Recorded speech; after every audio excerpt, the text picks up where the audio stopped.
The Assembly will hear an address by His Excellency José Maria Pereira, Neves, President of the Republic of Cabo Verde. I request protocol to escort His Excellency and invite him to address the Assembly.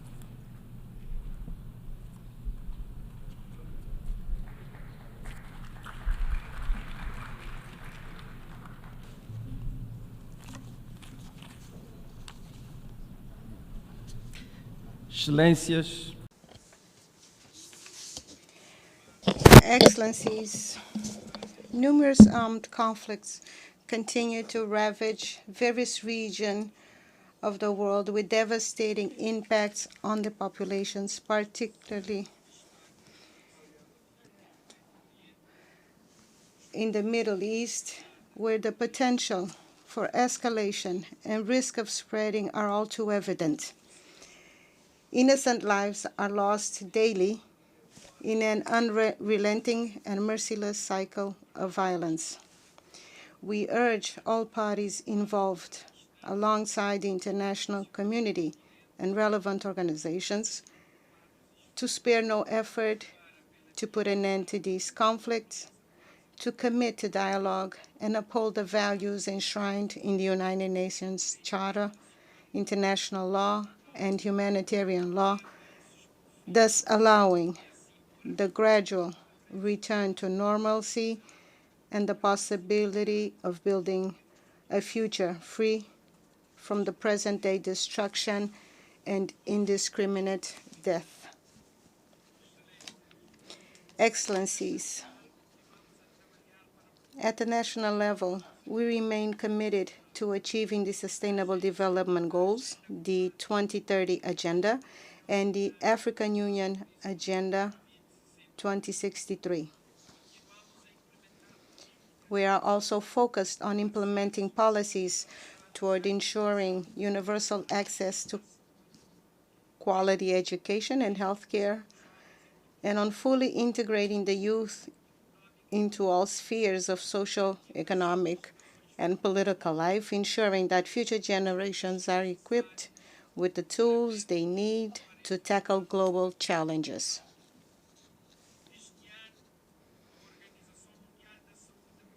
This year, we proudly received a certification from the World Health Organization as a malaria-free country, a comforting and encouraging testament to our commitment to health and healthcare as a fundamental right for all. While many nations, especially in Africa, are still grappling with this terrible disease, we have a unique opportunity to eradicate preventable and treatable ailments. Ailments that have long plagued humanity, causing suffering, hindering progress, and trapping millions in poverty.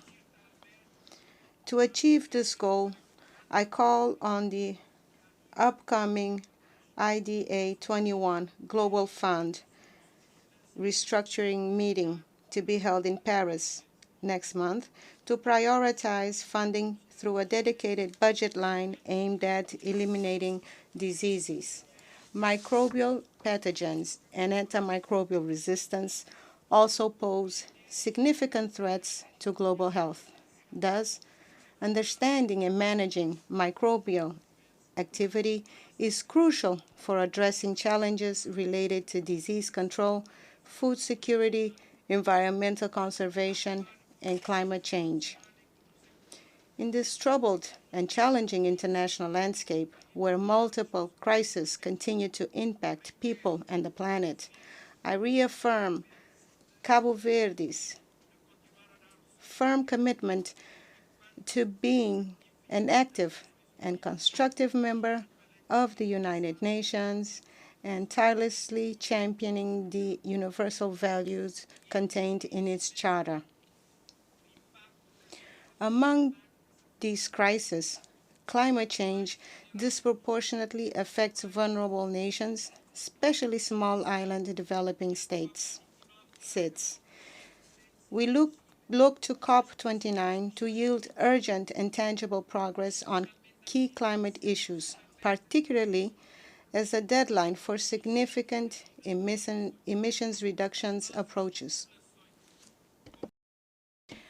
Our people, especially communities in small island developing states, seek bolder commitments, namely from high-emission countries, and swift implementation of climate policies and funding mechanisms that are not only ambitious, but also equitable and effective. The rising sea levels, also caused by climate change, require immediate and special attention. The challenge is multidimensional and extends far beyond island and coastal populations. It affects all continents and regions, leaving no one immune to this catastrophe in the making. We therefore welcome today's high-level meeting on addressing the existential threats posed by sea level rise. Last year, on the sidelines of the 78th General Assembly, the agreement on biodiversity beyond national jurisdiction was opened for signature, representing an international milestone in the conservation and sustainable use of marine biodiversity in areas beyond national jurisdiction, that is, in the high seas, which constitute about 60% of the world's oceans. And I am proud to say that Cabo Verde, my country, signed this agreement on its first day and is currently finalizing the ratification process. I call on all nations who have not yet done so to also sign and ratify this important instrument for the conservation of life in our oceans. As an ocean nation, Cabo Verde has a tiny land territory in comparison to the immensity of its maritime territory. Therefore, I did not hesitate to accept UNESCO's honorable invitation to become patron of the United Nations Decade of Ocean Science Alliance for Sustainable Development for 2021-2023. As an ocean nation, heavily dependent on marine resources, our role in the Ocean Decade focuses on local and global actions to promote sustainable ocean management. We have been focused on the importance of sustainable ocean management, particularly for small island developing states that are very vulnerable to climate change and the degradation of marine ecosystems.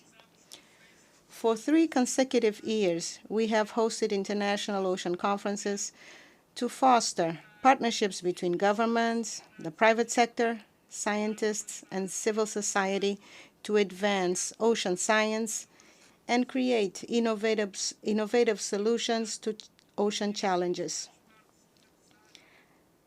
Thus, it is important to bring together key stakeholders in order to boost collaborative solutions for the oceans, help develop research capacities to study the impact of climate change, ocean acidification, and promote knowledge sharing and technology transfer to improve ocean monitoring and observation systems.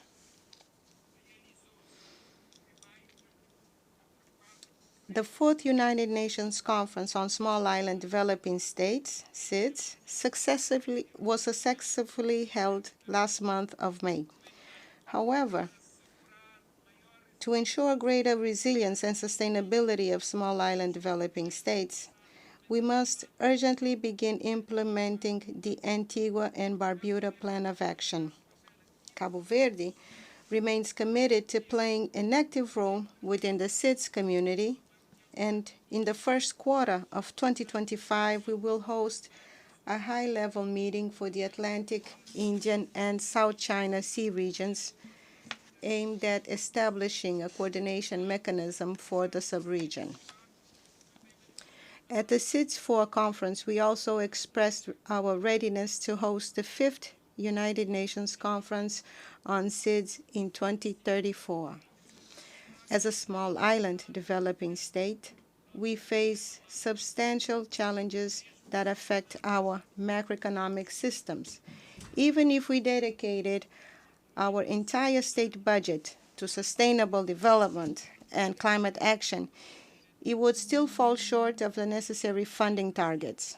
In most small island developing states, this situation is exacerbated by a significant lack of capacity to navigate new financial tools. While reforms to the global financial architecture evolve slowly, there is an urgent need to accelerate development processes. We must swiftly and significantly scale up technical assistance and capacity building efforts in financing sustainable development to ensure that the global south is not left behind. We here welcome the recent approval of the Multidimensional Vulnerability Index, MVI, which is crucial, particularly for SIDS and other vulnerable groups, as it provides a comprehensive and differentiated way of assessing our development needs and challenges, thus enabling a broader and more accurate understanding of how various factors influence the development of countries.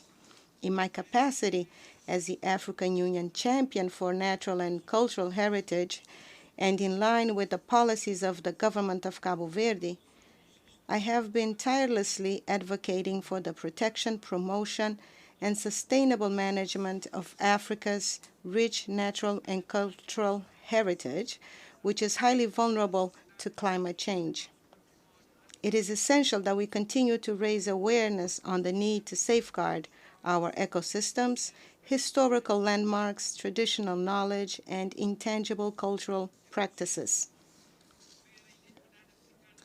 It is thus urgent for us to promote African identity through the promotion of African languages, traditional arts, and all the plurality of cultural expressions, reinforcing the continent's diverse cultural history and its contributions to global culture and human heritage is vital. The restitution of cultural assets, such as artifacts, works of art, and sacred objects, which are an integral part of the cultural identity, history, and traditions of the communities from which they originate, is of vital importance not only for Africa, but for many other regions of the world. Their removal has disrupted cultural continuity, and their return would allow preserving their cultural and spiritual integrity as they are returned to their original environments, thus allowing local communities to reconnect with their heritage, fostering cultural pride, and preserving their identities for future generations. I am pleased to announce that in 2025, we will host a high-level meeting in Cabo Verde focused on Atlantic Creoleness, or the Atlantic dimension of Creole, bringing together scholars of Creole languages, artists, writers, filmmakers, men and women of culture, and world leaders. They will represent the plurality of geographical spaces, of affirmation of Atlantic dimension of Creole, a construction of which Africans and their descendants were an integral part of. This meeting in 2025 aims to enhance initiatives like the Slave Route Project and the Decade of People of African Descent, as well as the United Nations Conference on Racism held in Durban in 2001. Our intention is to debate and praise Creole, the dimension of Creole, as a complex and very rich reality, the result of human relationships woven between peoples of the various peri-Atlantic continents during the ocean navigations that began in the 15th century. From these encounters, new forms of culture and organization of society emerged and lasted over time, representing a particularly fruitful moment of social and cultural innovation. These will be, therefore, intense days of academic and scientific reflection, but also of artistic demonstration, cultural exchange, and reconnection, from the performing arts to Creole cuisine, to handicrafts, to music. There will also be, of course, days of strategic political debate among decision makers on the dialogue between peoples and cultures and on the peace and the future of humanity. Thank you for your attention. On behalf of the Assembly, I wish to thank the President of the Republic of Cabo Verde,